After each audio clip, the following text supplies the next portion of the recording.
game plan was within a half hour to try to run through all of Hilchas Chanukah. Our half hour has dwindled a little bit, but we'll still try our best. Try our best. So Chanukah is very unique. And the reason why Chanukah is so unique is because the fact that there's no Isser Malacha on Chanukah creates a fascinating dichotomy in which we go to work. There is work. I know this year there's a lot of off days, and therefore, there's a lot of not work. But you're allowed to work. You're allowed to do malacha, and at the same time, we have the mitzvahs of Chanukah. We have the chiyuv, of course, of lighting the menorah.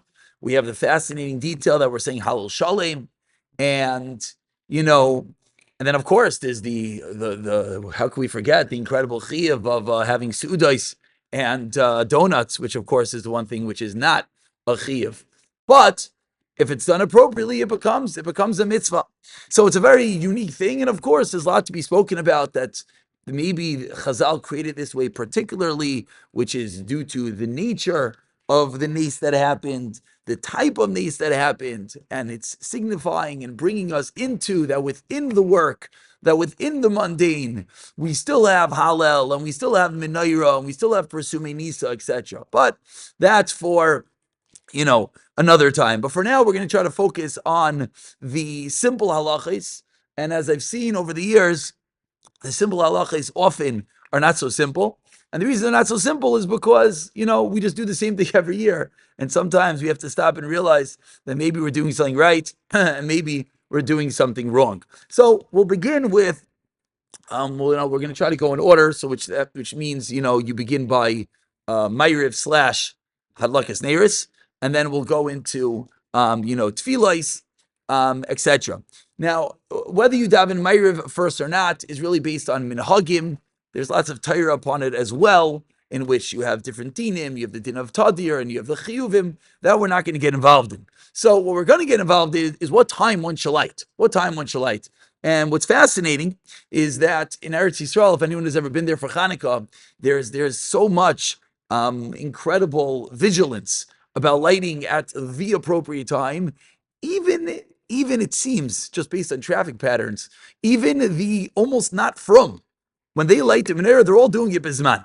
Mamish, the ganze country, the straight up gridlock, at the hour of 4 o'clock, already there from 2, because everyone's going home to light, and you light at the zman. And yet, you come here to America, and you ask the average person, when do you light? And the answer is, I don't know. And when Tati, Daddy, Abba, Ima gets home from work.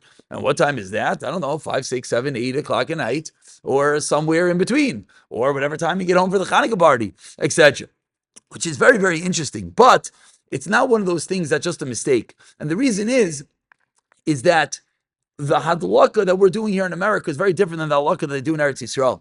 Here in America, the lighting of the menorah that we're doing is for our house, for the B'nai Beisai. So much so, the Chassidim in particular, and as all, I'm sure, the wonderful pictures and hadlakas will circulate, over the next few hours, you'll find that in the Chassidish Rebbes, they light indoors mamish, and then there's no window, there's no anything. It could be on the dining room table, it could be inside the shul, and there's really no focus at all on the outside. And the reason is the Iker mitzvah in America is for the B'nai Beisa, is for your house. The reason is it's been paskin that it's a time of sakana, and once that psak happened, and nowadays we're seeing anti-Semitism more and more again.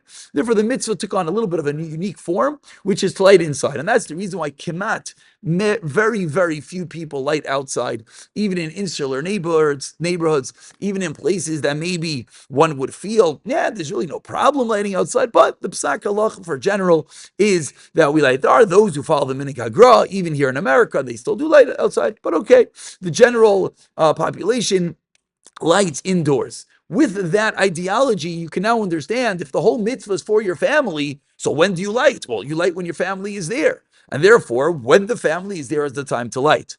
However, there of course is a lechatchila zman, and that can't be forgotten. There is a lechatchila zman. Shkia today, I looked up, is 4:36. I don't know what it is here. 4:35, I think it says. Okay, 4:36. So the lechatchila zman is somewhere between I'll say 4:45, 4:50, and 5:10, 5:15. In that window, that's the lichatchilas man. So if someone wants to know, the world's your oyster. When should I light? I'm not going to work. I can come home. I run my own schedule. What am I supposed to do? The answer is you light at about, I'll give you like the nice medium time. This is where Aaron Kotler, Moshe said, a few minutes before 5. And it's always very easy to remember. Chanukah time, Shkia is always around 4:35, 4:40. It fluctuates a few minutes. And then you have within, some people want mamish 18 and 22 and 34. Okay, let's just get a very, 18, 22, 24. where do all these, of Shkia, after Shkia. There's different zmanim. Basically, what we're trying to get is, to explain very simply, is the ikar mitzvahs for the menorah to be lit a half hour, and it has to be lit. It's a machlekes. Is it shkia or is it seis? Is it at sunset or is it at nightfall? And therefore, we're trying to really get all the opinions at one. So therefore, that's where it came from. This is Ramosha of Aaron Kotler. This is where they came from, that you light somewhere at about 20, 25 minutes after Shkia. So you're really getting all the shitas. According to some, it's still Shkia. According to some, it's ready night, and then lights for a half hour, and you get everyone. Now, obviously, most people, their menorah lights for a lot longer than a half hour, and that's definitely the lechatchila. Certainly, you for sure should get to 72. There's no shayla, but if you're doing the math, we just got 72. If you're doing 30 minutes and we're 30, 35 minutes, you come out there. So you want it to be for about 72 minutes. So if you want a simple time, light at about 5 o'clock. And that is lichatchila. But now here comes the question, but wait, I'm going to a Chanukah party and I want to leave my house at 5:15. So this is a very big misconception. Firstly, we'll give the safety hakdama, is please, no one should burn down their house. No one should have any fires. It's really not kedai. Even for insurance fraud, it's not kedai because there are always injuries. So please, be safe. And it's the funniest thing, like we talk about it in jest, and every single year, believe it or not, there's another fire. It's absolutely ridiculous. So be safe. And what does it mean to be safe? Well, that's between you and your personal safety. For some people, be safe means don't leave the menorah lit when they're not home. For some people, be safe means no, you can leave the menorah lit. Menorahs don't have a life on their own. They're not getting up and walking away, but to create the situation. And of course, we know about the drapes and we know about blinds. And Hatzel every year puts out their things, and it's very important. We say it in jest, but Rahman al every single year you see a story and you wonder, like, what? We're not going to use the words, but the answer is be safe. With that, now that we got that out of our system, do you have to be home when your menorah is lit? Absolutely not. You're allowed to light your menorah and walk out the door. Now, Avada, which we're going to get to in a moment, we're going to talk about the Gemara and Shabbos and Rashi, and we're going to talk about the Tefillos. But first, you want to know, step number 1 is to be Yotzei the mitzvah. You're allowed to light the menorah and leave. Now, what's very important to know that is because often you might need to run out. A wife could be home, kids could still be home, and you don't really have this whole safety issue, but you need to leave. So what do you want to do? It's better to light bisman at the right time and leave than to light later and be there with the candles lit. Now, obviously, just add more oil. Oil is not that expensive, and you can have it lit later as well. Interesting, Ramosha Feinstein. Ramosha says, if you were to ask anyone, do you have to look at the menorah? So everyone will repeat to you all the wonderful, and I'm not belittling them, they are wonderful, all the Mekairis and all the sources and all the Kedusha, and it's all true. It certainly is. And Tzaddikim will be sitting there staring at the Neiris for a very long time, and it's Gevaldik, and it is. And every moment at the Neiris is Chashiv. And yes, one should sit there, and one should say Tehillim, and one should learn by the Neiris. This is all Givaldik. I think very many people have. They send around. The Kedushas Levi has special skulos for each night of Chanukah, which is beautiful. But firstly, let's not forget the most basic, two basics. Firstly, as the Brisker Rav used to say in Rosh Hashanah, when he used to blow the shofar and everyone's busy worried about all the different inyanim, he would say, inyanim are beautiful, but first you got to be to the mitzvah. So step number 1 is, what are you doing? You're doing the mitzvah as Hashem commanded us. Now, we'll quote Rosh Hashanah, and if you want to know, like, what's the most basic thing to have in mind, is halakas ner Chanukah hi atzma hahoida ve'hahalel. What is Chanukah? Chanukah is that we're thanking Hashem for the incredible nisim, for the fact that we survived the war, for the fact that we're still all here, al nisim, al neflois, etc., etc. And therefore, when you light the candles, that's what you're thinking. So much so, says Rosh Zalman, if you light the candles at the right time, you don't think at all. To think that the lighting is to say thank you to Hashem. Chosar loy kol ha'ikr. And this line, I think, is very important. That means that you missed the whole boat in English. Where we're sitting there and we'll have everything perfect. And then what do? Make the bracha, light the thing, and we're already giving out the presents, and the brain didn't even compute what we just did. So we have to realize that the whole lighting of the menorah is a form of praise and thanks, Hallel and Hoidah to Hashem on the Nisim Haggadolim Sha'as, a lot of the miracles Hashem did for us. That is the most important. Number one. Once you get past that, what else is there? So Rashi in Gemara and Shabbos Gemara says first, Haragel Bener, someone is accustomed to lighting candles, Havilam Banov Talmidei Chacham. Rav Scheinberg used to say that this is a skula to have children. Why is this a skula to have children? It doesn't say it's a skula to have children. It says that if you light candles, you'll have good kids. Scheinberg says, well, in order to have good kids, you got to have kids. And then he would extend it. He said it's actually a skula for shidduchim. Rebbe, why is it a skula for shidduchim? He said, well, because if you want to have kids, you got to find the shidduch first. So that's the lighting the candles. Rashi explains what candles are we referring to. Rashi says two types of candles. Niroi Shabbos. This, of course, is reason every Friday night when a woman lights candles, she davin, she says the tefillah of zakeni. Many women say tefillah chano, many women say tehillim, women give tzedakah. Why? Because it's a straight up Gemara. Chazal have taught us that the mitzvah is there, and it's the most auspicious time to daven. So we men, we get 8 days a year. Women get every single Shabbos. We get 8 days a year. By our Neiros Minayra, Neiros Chanukah, we have the ability to daven for Banav Talmidei Chacham. So, of course, number one is we said you have in mind that the mitzvah is a halal v'haidah. But number two is daven a little bit. Daven a little bit. You say tehillim, you say whatever you want to say, have whatever you want in mind, talk to Hashem, however you want to do it. But don't miss out on such a critical opportunity. With that being said, if someone needs to run out, so you need to run out, you're allowed to leave. Ramosha does say that there's a mitzvah, and this is interesting, you can miss this sometimes. He says a mitzvah to look at the neiros at least one time while they're lit. So everyone here is saying, well, if you lit them, didn't you obviously look at them? Well, sometimes you're going to light it and it's not the zman. Sometimes you want to leave. You're allowed to light from Plaga Mincha, which I don't have a calendar here. What time is that? Anyone know? 3:30ish? 3:30, 3:40, about. You're allowed to light from that time. And you're allowed to just add extra oil and it will stay lit. And sometimes you'll do that. You'll light at 3:30, 3:40. What?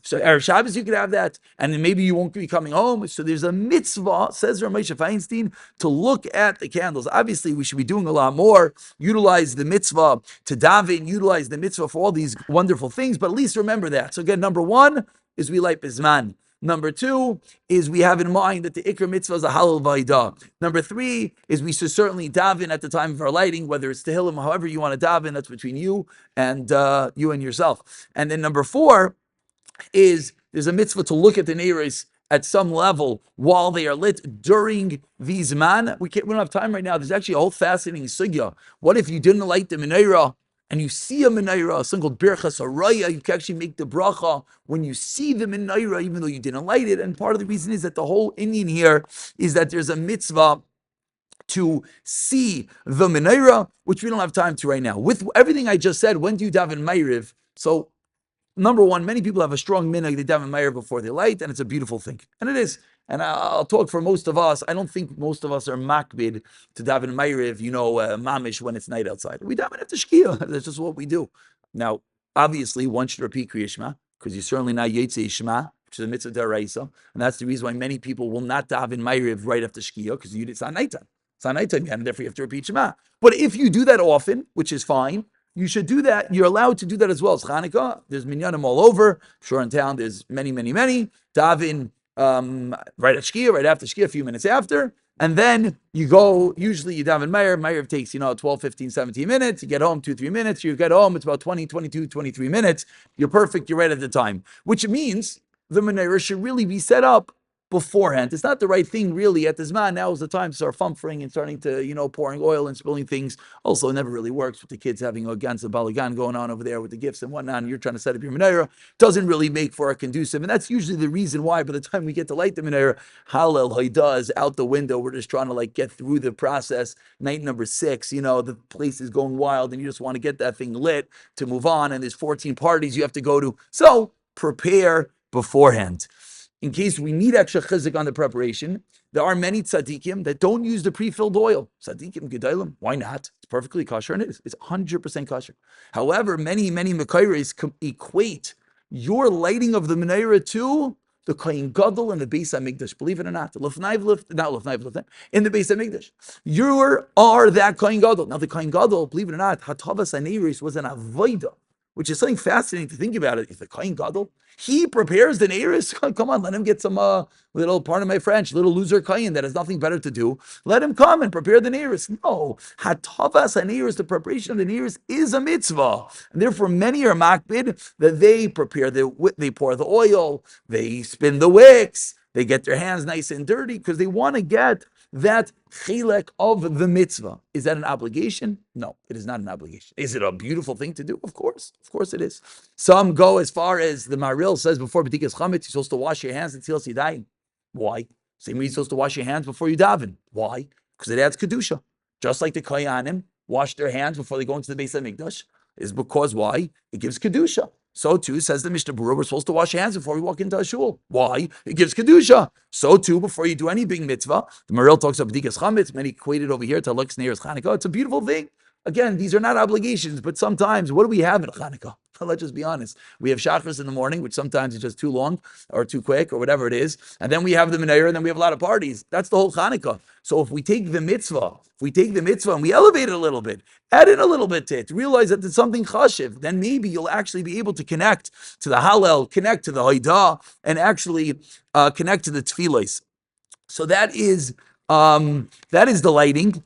Two very important details of lighting. Okay, the way you set up your menorah, you put it in from the right to the left, you light from the left to the right. It's one of those things that there's a shtickle song, a jingle if you need, you put them in. Sorry, okay, no one knows that one? From the right, yeah, one more, and every night.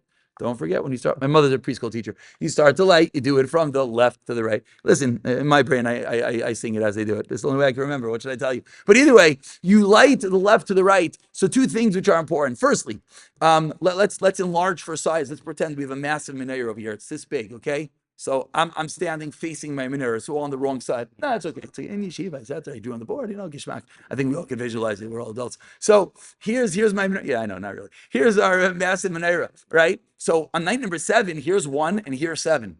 Okay. So when I start to light, often what I do is I just stand in front of my menorah. So my hand is here. I make the 2 brachos, and then I go like this, and I go to 7. So that's called ma'avirin ala mitzvahs. I just passed over the mitzvahs. Why? Because this is the mitzvah for tonight. This is the Iker mitzvah. So when you light, this is more negeya if you have a larger menorah or a night number 3 and on, because in the first nights, it's right there. But what you should do is, you should stand in front of the menorah the candle that you are lighting. Similarly, how many people, some will admit it, some will not. Let's go to night number 7. You light 7, you light 6, you light 5. Oh, 6 went out, go back to 6. You light 4, you light 3, 5 went out, go back to 5. You light 2, you light 1, 7 went out, go back to 7, and you finish. Now that's incorrect. Why was that incorrect? The reason that was incorrect is because you never actually, if the candle goes out right after you light it, which happens to all of us, you never lit it. Says the Mishnah Berurah, really, when you light the candle, the majority of the wick is supposed to be lit. Now that's a lot. Majority is a lot. That means you got to hold it there. I know we're talking about like 7 seconds, but those are the longest 7 seconds in the history of the world, especially when you get to night number 7. Night number 1, yeah, you hold it there, for hours, but night number 2, by the time you move on, it's all over. So you should hold it there for it to be lit. So Mishnah Berurah says roiv, which is a lot. Aruch HaShulchan says a little bit of an easier way to take it is just make sure it's lit. That's the way he says it, which when we all realize that every single year we have this issue that they don't stay lit, so we have to realize that means hold it for an extra few moments to make sure it stays lit. Hanir salalu. I've seen many mistakes that people, they finish their brachos, and as they're going in, again, in the speed of everything, they finish the bracha, hanir salalu. That's incorrect, because the neir salalu is not part of the bracha. Neir salalu goes after. So you got to make sure your first candle is lit. Then you could say hanir salalu when you light the rest. Some say it afterwards. Some of them say it while they light it, which is fine. But it should not be said until the first candle is lit. 100%. And here's all you can say what you want. A lot of people do that, and some people like to do it when they're doing it. Either way is fine. One thing you shouldn't do is don't do it before you light the first candle. Now, when to light the shamish is a fascinating debate with absolutely no clarity. But there's one thing you shouldn't do. One thing you shouldn't do is don't make the brachos, then light the shamish, and then light that candle. Now, that's obvious because that wasn't the candle. Now, is it the greatest crime? No, because the whole mitzvah is really one candle. So you lit a candle and you're fine, but it's not really in order, and that's not really what you should do. Obviously, we all do mahajim and a mahajin. We know all of that. We add on the kids light, etc. Obviously, with kids lighting, if they're little kids, chinuch is for them to enjoy the lighting. That's the chinuch. Their candles are too small, and yes, by night number 7, all 7 of them burn out in 12 minutes because that's just what happens. And yes, the kids can't really do it, but that's the chinuch. The chinuch is to get them into the habit of doing it, and obviously with a smile. I don't think we have that issue over here, but there's definitely no reason to be like, you see people like overly peering on the kid trying to light. Just let the kid light. The kid's 4. You know what I'm saying? Like, it's all good. Daughters, is there? At what age does it go from being chinuch to being modax? It's a very good question. It's a very good question. There's no very clear answer. I'll tell you. So I'll tell you. The real answer is go by what and this is an interesting klal in chinuch, is the chinuch doesn't always work in halacha with the way that our schools teach. So we can ask kasha on the schools, and maybe they're right and maybe they're wrong. But if the whole reason of chinuch, get a plug for the thing. They got their goal, don't worry. If the whole reason of chinuch is for the kid to know what to do, there's no greater way to make sure your kid has absolutely no clue what to do, is if the kid hears one thing at school, another thing at home, a third thing over here, then the kid is completely confused. So if the yeshivas, if the Beis Yaakov teach the kids at whatever age they teach them, okay, you shouldn't be lighting menorah anymore, whatever that age is for the girls, I personally just go along with the schools, or else the kid just gets confused. Lamaisa, I believe there are minhagim. I'm not familiar with the minhagim, so I'm going to plead the fifth over here. I believe there are those that have straight up minhagim that even older girls light with a bracha, and I do not believe there's anything wrong with it. I don't think there's anything wrong with it. I believe they're even allowed to make a bracha. It's kolecha b'mrei beisa, is kind of mahajim and a mahadrin. It's an interesting historical tidbit that you have to ask a historian to trace when did this happen, that it's become like at certain ages it's no longer whatever. The Brisker Rav, what he used to do, he would tell his daughters to prepare the neiros. Interesting. The Brisker Rav felt that he wanted the girls to be involved in the mitzvah, but I think it's the Brisker Rav, I'm for sure probably going to mess this up. I'm going to get an angry email. But the Brisker Rav, I think it was him. He wanted the girls to be involved at whatever age he felt it wasn't appropriate. So he would have them prepare. Now you also have to realize in Eretz Yisrael it's a different story because they're the lighting outside. So you can't necessarily bring rayas. Let's basically wrap everything up with talking about when it comes to davening. When it comes to davening on Chanukah, so we just basically got through lighting, which is the only mitzvah we have on Chanukah. Obviously, donuts and sudas and all that. Again, we'll just repeat the words of the Mishnah Berurah, which is important. Have the biggest suda in the world. Have as many donuts as you want. But say a little Torah there. Say a little Torah there. Rosh Zalman used to say, you know why the minhag is to have donuts? He said, because in Al Hamichya, you say Al Mizbechecha, which you don't say in benching. And he said, we're bedafka trying to remember the Mizbeach, because that was mitame bizmana chashmanayim and the Yavanim, so we bedafka want that. So it's an interesting reason, but one thing I'll tell you for sure, at least say the alamichya. I don't want to be not nice, but 4 billion donuts are consumed over Chanukah. There's not 4 billion alamichas that are said over Chanukah. There's not even half. And it's not because, it's with the Suda, halavai alatayrs. So let's at least remember the alamichya. Fine. If you forget Al Anisim, I think we all know the halacha that you do not repeat. You do not repeat Berach Samazon and Shemon Esrei. But here is something that we might not know. If you open up a bencher, there is a special harachaman. Al Anisim is at the beginning of benching, which is a problem because our brains are usually on autopilot till about Uvenei, which is perfect because Al Anisim, that's where you get it clicked in and Ritzei. Problem is when it comes to Al Anisim, like, first night of Hanukkah, like, this is embarrassing. The bad topic is at the end. It's embarrassing. So, but there's a harachman who yasel lanu nisim neflois kishem she'aslav aseni b'yom amehim b'zman hazeh. Now, and then you go b'mei matisyo. Now, you're not going to remember what I just said, but it's in the benchers, believe it or not. So if you miss Al Anisim, you say that harachman, and then you still could say b'mei matisyo. Very interesting. If you missed Al Anisim in Shemona Esrei, but you didn't finish yet, you could say a Yi Ratzah in the same Nusach. So not every sitter has it. So sometimes you have to go to benching and get the nusach. Yehi rotzain milfanecha shetas alanu nisim naflas kishim shasav sein b'yom mizan hazeh, and then say b'mei matzio. So it's important because we don't have that much in Chanukah, and unfortunately we realize we forgot al anisim. And now you're standing there right before El Kainitzar and like, oh, I missed it. You didn't miss it. You could insert Yiratzain in El Kainitzar and go back and say Bimei Matisyahu. When it comes to Shabbos, I'm not going to even say, obviously, there's all Shayla, Halakas Neiros first, Halakas Neiros Chanukah first, Havdalah first, this first. What do you mean? Oh, because it's a tefillah. It's a tefillah. It's a very good question. They all discuss. Yeah. It's you got an interesting detail. Why the Hiratzin has that extra? It's a positive. You're saying, yeah. Very good. I did see someone who was admired that detail. Very nice. What we're going to do in Shabbos, I'm not going to mention because there's zero clue that we're going to remember by Shabbos. We're just going to remember it's a Shayla as we remember every year. What comes first? Halakas Neiros or Shabbos or Havdalah, and we don't remember. So before Shabbos, we'll send out a reminder. We'll conclude that hopefully, B'siyat Shmaya, obviously, Shem Shas and Nisan Lavaseinu B'yom Ha'im, it should be again Bizman Hazeh.